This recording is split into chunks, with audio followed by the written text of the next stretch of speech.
मित्रों नमस्कार, मैं आचार्य गोपाल दत्त उप्रेती। मेरे यूट्यूब चैनल में आपका स्वागत है। जिन मित्रों ने अभी तक सब्सक्राइब नहीं किया, सब्सक्राइब करें, लाइक करें, शेयर करें। और आज उपस्थित हुए हैं, अब जो फाल्गुन मास के कृष्ण पक्ष की एकादशी आएगी वो 24 तारीख को आएगी। तो 24 तारीख को जो लोग एकादशी का व्रत करते हैं तो स्मार्त लोगों के लिए 24 तारीख का है, वैष्णव लोगों के 25 तारीख का है। तो आप लोग जो है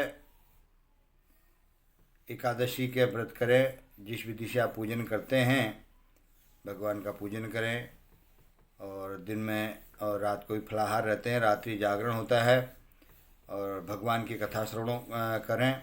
कथा श्रवण करके बाद में रात्रि भगवान का जागरण करें, भजन कीर्तन करें, और उसके अगले दिन प्रातःकाल सूर्योदय के बाद में भगवान का पूजन करके व्रत पारायण करें।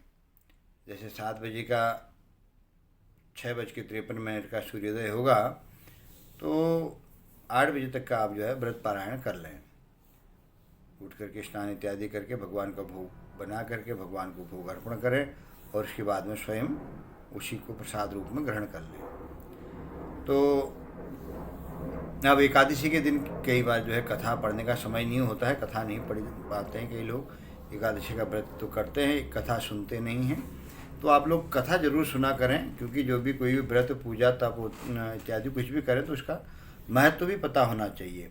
तो एकादशी का जो कथा है वो महत्व ही है।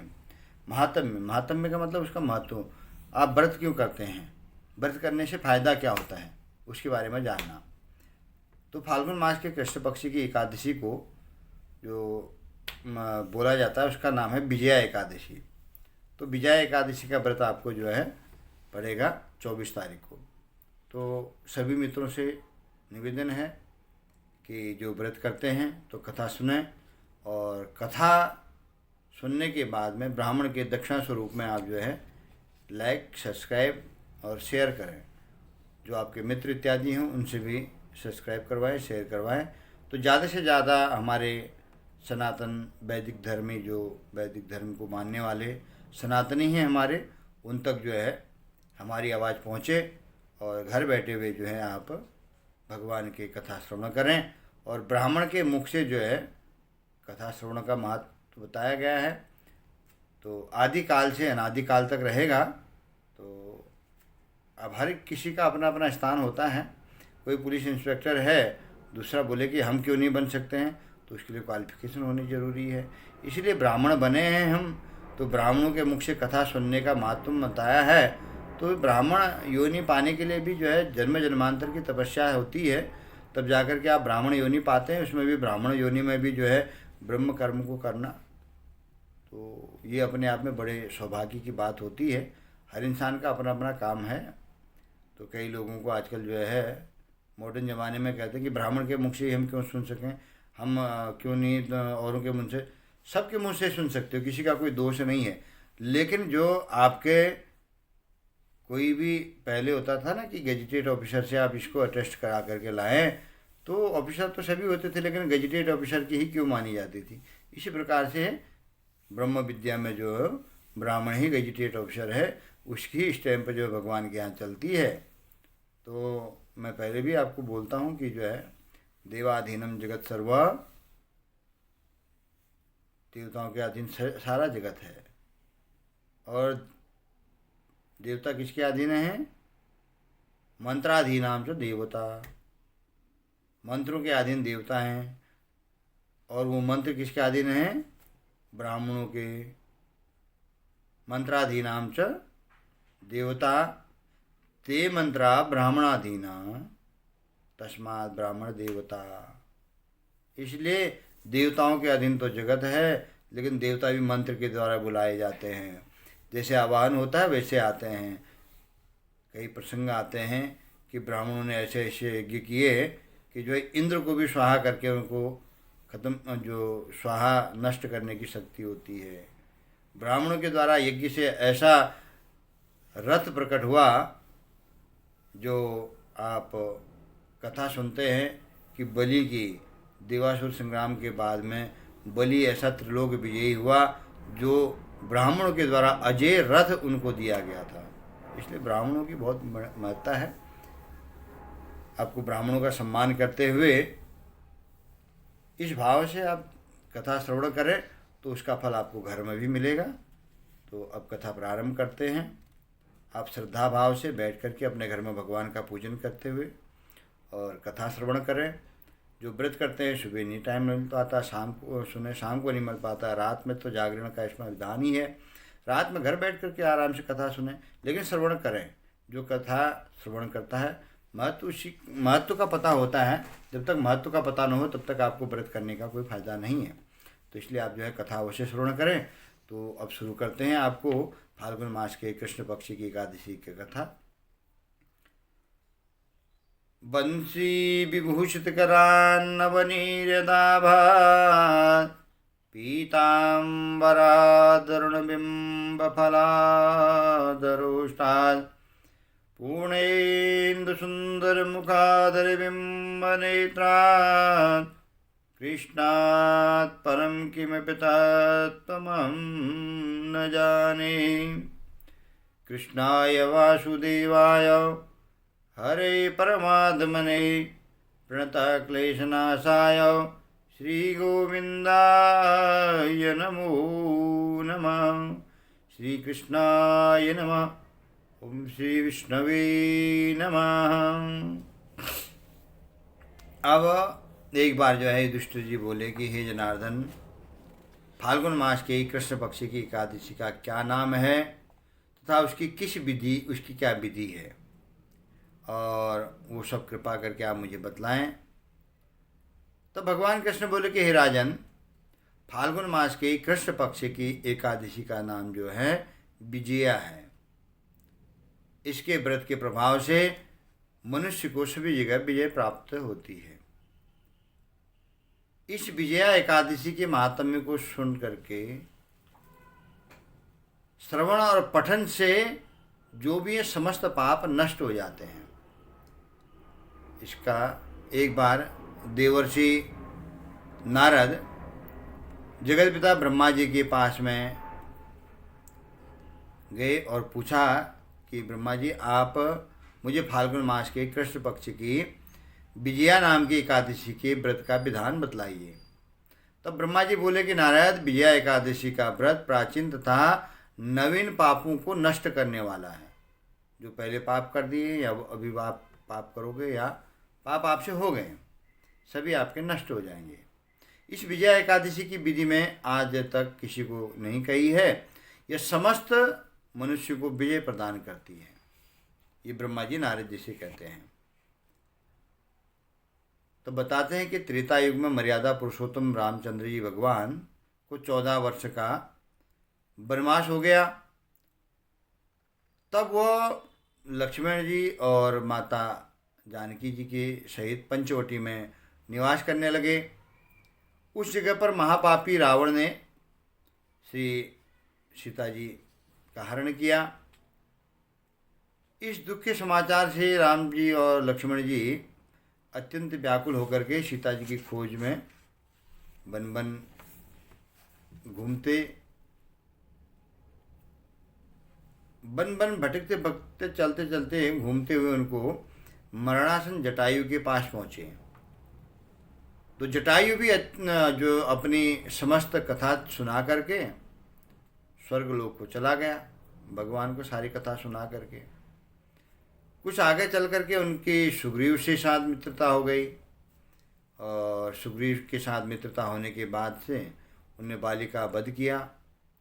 हनुमान जी ने लंका में जाकर के सीता जी का पता लगाया और श्री सीता जी श्री रामचंद्र जी तथा सुग्रीव जी से मित्रता का वर्णन किया कि किस प्रकार से मित्रता हुई। और वहाँ से लौट करके हनुमान जी श्री रामचंद्र जी के पास आए और सब समाचार कहे। श्री रामचंद्र जी ने सुग्रीव की संपत्ति लेकर के वानरों भालों की सेना सहित लंका को प्रस्थान किया, क्योंकि अपने पास तो उनका ऐसा कुछ था नहीं। वो तो वन में वनवास में थे। तो सुग्रीव सखा के रूप में उन्होंने अपना सैन्य बल भी दिया, अपना धन भी दिया। बानर भालू जो भी उनकी सेना थी उनके सहित लंका में प्रस्थान किया। जब श्री रामचंद्र जी समुद्र के किनारे पहुंच गए तब उन्होंने महान अगाध मगर मच्छों से युक्त समुद्र को देख करके लक्ष्मण जी से कहा कि हे लक्ष्मण, इस महान अगाध अनेकों जीवों से समुद्र युक्त है, किस प्रकार हम पार इसको कर पाएंगे। तब श्री लक्ष्मण जी बोले कि प्रभु, आप आदि पुरुष पुराण पुरुषोत्तम हो। कहाँ से? यहाँ से करीब आधा योजन की दूरी पर कुमारी द्वीप में, जो आधा किलोमीटर की दूरी में है, मतलब आधा योजन आज की डेट में 1 किलोमीटर कहा जाए, तो जो वो द्वीप है कुमारी द्वीप, उस द्वीप में जो है बकलाद नाम के मुनि हैं। उन्होंने अनेकों नाम से ब्रह्मा देखे हैं। आप उनके पास जाकर के इसका उपाय पूछें। लक्ष्मण जी के वचनों को सुन करके रामचंद्र जी जो है बगदाभ्य ऋषि के पास में गए और उनको प्रणाम करके बैठ गए। मुनि ने भी उनको मनुष्य का रूप धारण किए हुए पुरुष को पुरुषोत्तम समझा और उनसे पूछा कि हे राम जी, आप यहाँ कैसे पधारे? तब प्रभु बोले कि हे महर्षि, मैं अपनी सेना सहित यहाँ आया हूँ और राक्षसों को जीतने लंका जा रहा हूँ। आप कृपा करके समुद्र को पार करने का कोई उपाय बतलाइए, इसी के लिए मैं आपके पास आया हूँ। तब जो है बगदालभ्य मुनि ऋषि बोले कि हे राम जी, मैं आपको एक उत्तम व्रत बतलाता हूँ। फाल्गुन मास के कृष्ण पक्ष की विजया एकादशी, उसका व्रत करने से तुम समुद्र को अवश्य ही पार कर जाओगे और तुम्हारी विजय होगी। राम जी ने इस व्रत की विधि कही राम जी से, और दशमी के दिन स्वर्ण चांदी तांबा या मिट्टी किसी का एक कलश बनाएं। देखो, व्रत का विधान भी इसमें आपको बताया जा रहा है। उसे उस घड़े के में जो है जल भर करके तथा उस पर पंचपल्लव रख करके और वेदिका पर उसको स्थापित करना है। उस कलश के नीचे 7 प्रकार के अनाज, 7 प्रकार के अनाज न हो उपलब्ध तो जो भी रख सकते हैं, लेकिन वैसे विधान 7 प्रकार के अनाज का है। और 7 अनाज उसके पन में रखें, नहीं तो जौ रख दें। उस पर भगवान नारायण के स्वर्ण की प्रतिमा स्थापित करें। एकादशी के दिन स्नान आदि नित्य कर्म से निवृत्त होकर के धूप दीप नैवेद्य नारियल आदि से भगवान की पूजा करें। उस समस्त दिन जो है पूरे दिन भक्तिपूर्वक कलश के सामने व्यतीत करना है और रात्रि को भी उसी तरह बैठे रह करके जागरण करना चाहिए। दशमी के दिन नदी या तालाब आसपास में हो तो उसके किनारे जा करके स्नान से निवृत्त होकर के कलश को ब्राह्मण को दे देना चाहिए। जो द्वादशी आती है, द्वादशी के दिन जब व्रत पारायण हो, तब ऋषि ने बोला कि हे राम, यदि तुम इस व्रत को सेनापतियों के साथ करोगे तो अवश्य ही तुम विजयी होगे। श्री राम जी के ने जो है मुनि की आज्ञा के अनुसार विधि पूर्वक विजया एकादशी का व्रत किया। इसके प्रभाव से दैत्यों के ऊपर विजय पाई। तब भगवान कहते हैं कि राजन, जो मनुष्य इस व्रत को विधि पूर्वक करेगा उसके दोनों लोकों में विजय होगी। श्री ब्रह्मा जी ने नारद जी से कहा था कि हे पुत्र, जो इस व्रत का महात्म्य सुनता है उसको वाजपेयी यज्ञ की फल की प्राप्ति होती है। भगवान ने फाल्गुन मास के कृष्ण पक्ष की एकादशी का व्रत किया तो उनको विजय प्राप्त हुई सेनापतियों के साथ में। तो आप भी जिस मनोकामना से व्रत करते हैं उस मनोकामना पूर्ण होती है, आपकी सब जगह विजय प्राप्त होती है। और दशमी के दिन से शुद्धता से रह करके प्रातः काल उठ करके थोड़ा सा जल में गंगा जल मिला करके स्नान करें, कलश स्थापित करके उसके ऊपर में जो है भगवान नारायण की प्रतिमा स्थापित करें और जागरण करें, व्रत करें, नियम से रहें, फलाहार करें। और इस प्रकार व्रत करने से हर जगह मनुष्य की विजय प्राप्त होती है। आप लोग भी जो है व्रत को विधान से करें और अगले दिन जो है व्रत पारायण करने के बाद में उस कलश को दान करें और आपकी मनोकामना भगवान पूर्ण करेंगे। जिन लोगों ने जो है लाइक सब्सक्राइब नहीं किया, लाइक सब्सक्राइब करें और वीडियो को शेयर करें। ब्राह्मण के मुख से सुने हुई कथा की यही दक्षिणा है। सबको एकादशी की बहुत बहुत शुभकामनाएं। जय जय सिया राम। 24 फरवरी 2025 को विजया एकादशी पड़ेगी। सभी जो भी व्रत करते हैं इस दिन अवश्य करें। जय जय सिया राम।